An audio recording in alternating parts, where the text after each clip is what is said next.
Сап-сары жапырақтар құлап жатыр атырапқа, біреудің табанына, біреудің жанарында сап-сары жапырақтар жоғалуда деп Мұқағали ағамыз жырлағандай, қазақ қоғамында әдетте сары затты сыйға бермеген, сары киім кимеген.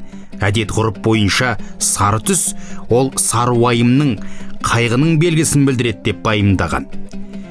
Тарих беттеріне үңілсек, Тәуке хан қазақ даласын бірлікте ұстау үшін 7 жарғы заңын шығарған.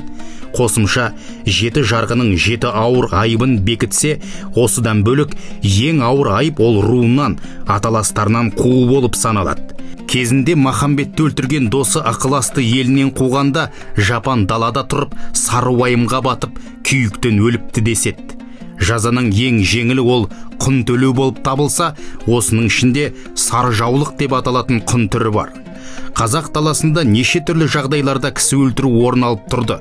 Сары жаулық үкімі бойынша кісі өлтірушінің туыстары құн төлеуге келісім білдіріп, өлген адамның жұбайына сары жаулық беріп жібереді. Біріншіден сары жаулық ол қаралы хабар, екіншіден ол уайым, қайғының белгісі. Күйеуі өлген әйел елге өзінің қаралы екенін таныту үшін 1 жыл тағады. Айыпкердің туыстары жыл ішінде құнын өтеген соң сары жаулық шешіледі. Сары жаулық киюден сақталла, амандықты тілеңдер жаның барда. Ерім аман, елім аман болсын деп, сары жаулық жата берсін жарғы заңда деп жырлаған ертеді. Міне, қазірге дейін қызы тұрмысқа шыққанда қыз жасауына сары түсті зат қоспаған. Өзі күз келгенде жапырақ, шөп сарғайып, табиғат бір сары уайымға кеткендей болып көрінеді. Ешмағамбетов Бауыржан Сатыбалдыұлы. Қазақ білуі тиіс кітабынан.